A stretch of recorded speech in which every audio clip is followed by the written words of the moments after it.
Syrah is an interesting grape in New Zealand because it's one of the oldest grapes that there is. I think the original Syrah came from Persia, which is part of Iran. It was in Europe well before the Romans arrived, and the Romans were responsible for spreading a lot of the grapes through Europe, and yet it's one of the last grapes to have arrived in New Zealand.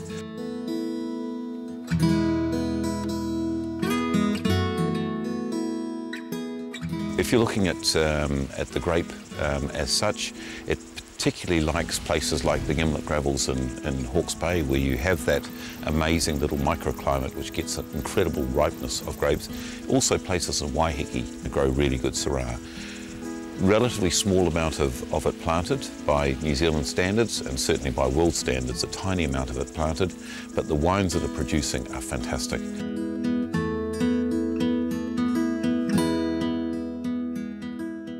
When we're talking about red wines, we talk about different types of tannins. That's that sort of drying character you get in your mouth when you're drinking red wine. The tannins on this are fine, and there's a gentleness about it, and yet this incredible structure and backbone and power in it. Just a delightful wine to drink, and a wine that once you've drunk a New Zealand Syrah, you're ruined forever, really. I mean, Australia, you know, we love them dearly. They're our closest neighbours. We drink a lot of the wines that they have, but personally, I prefer a New Zealand Syrah to an Australian Shiraz, and it's that fineness and that gentleness I like about the wine. Syrah and Shiraz are exactly the same grape variety, just the big difference is that if it's grown in France or New Zealand, we tend to call it Syrah because of the style of wine that we produce. If it's grown in Australia, we tend to call it Shiraz.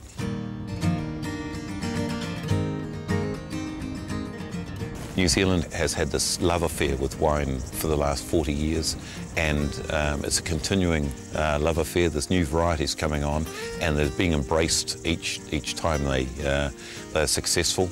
And I think that Syrah is probably the new success story in New Zealand. Syrah seems to like very dry, bony soils, and I think what happens with grapes is if you give them rich, deep, luscious soils, then they produce huge amounts of leaf, and they don't put a lot into the grapes. Whereas if you put them in very dry, bony, hard soils, it's almost like the panic, you know, my gosh, I've got to produce some grapes before I die. So they tend to put all of their energy into the actual production of the fruit, and so you get these amazing intensity of flavours coming through in the fruit. One of the hallmarks of this grape variety is this wonderful black pepper character that you get in it, and you definitely need the sunshine to produce these sort of peppery flavours from it.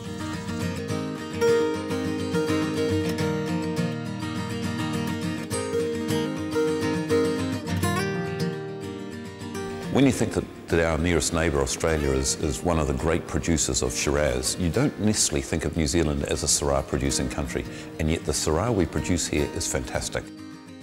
For a while there, I think that we were regarded as the climate being too cold to be able to produce really ripe berries that you need to get the flavour profile. And then they started to find little spots like the Gimlet Gravels where there is such intensity of heat. It's not only the sun coming down, but you're also getting sun reflected back up off the stones underneath, so you're getting that sort of almost double ripening effect. And that gave us that real intensity of ripeness, which meant that we were able to ripen these grapes to get those flavours that we need.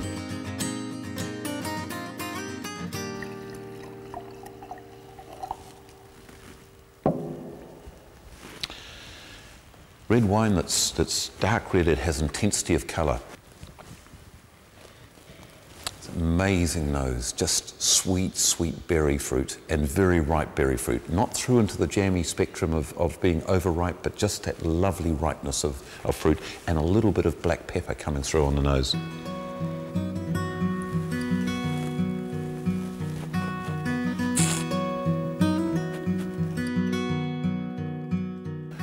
It's not a blockbuster wine. It's not like the sort of the normal Shiraz that you try. This has an elegance and a beautiful gentleness and long flavour. I mean, it's still in my mouth. It's still tasting it. It has incredible intensity of flavour. It's exactly as you'd expect from a wine of this character, of this, I guess, nobleness grown in a country like New Zealand. It's very, very different from what you get out of France and totally different from what you get out of Australia, but it still has that fantastic character and hereditary character that comes through of good Syrah.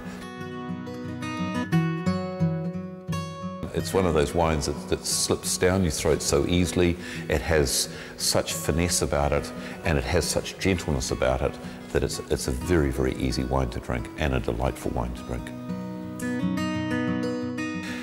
This is a wine that I would think that in the next few years is a wine you should be looking at. And certainly it's not necessarily the wine that you would naturally associate when you jump on a flight to come to New Zealand. You'd go, well, I'll have to try the Syrah, and yet it should be one of the wines that you try because it does have such fantastic flavours. And again, it's an expression of where New Zealand is in its winemaking progression.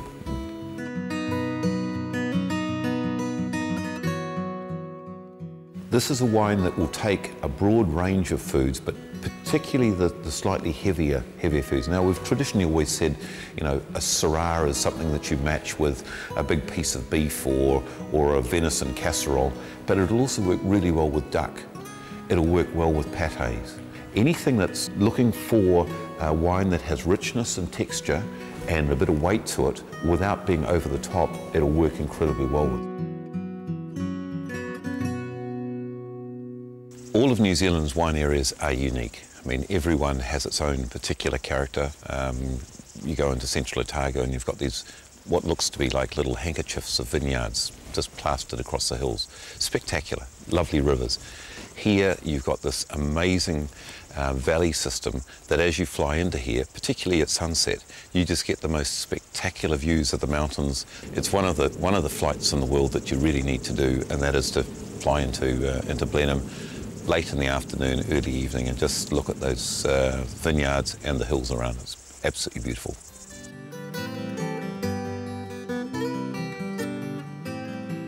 The evolution of wine in New Zealand is giving us more and more choice. Every time we go to a wine shop and buy a bottle of wine or a vineyard, we're seeing more and more styles of wine, more flavours are available. I would like to think that we're all going to be drinking Syrah as of today.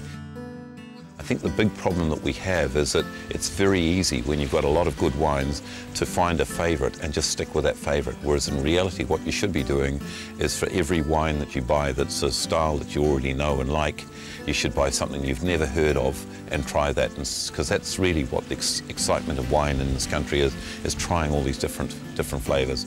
And that's certainly what we try to do on board the aircraft, is to give a range of different flavours so that people have that chance to experience a whole range of what New Zealand is capable of producing. If you're coming to New Zealand and you're a wine lover, I can't think of too many other places that you could have as much fun. New Zealand has it all. It's the perfect place to travel in terms of wine. You've got beautiful scenery, you've got a multitude of things to do, and you've got some great wines to enjoy it with.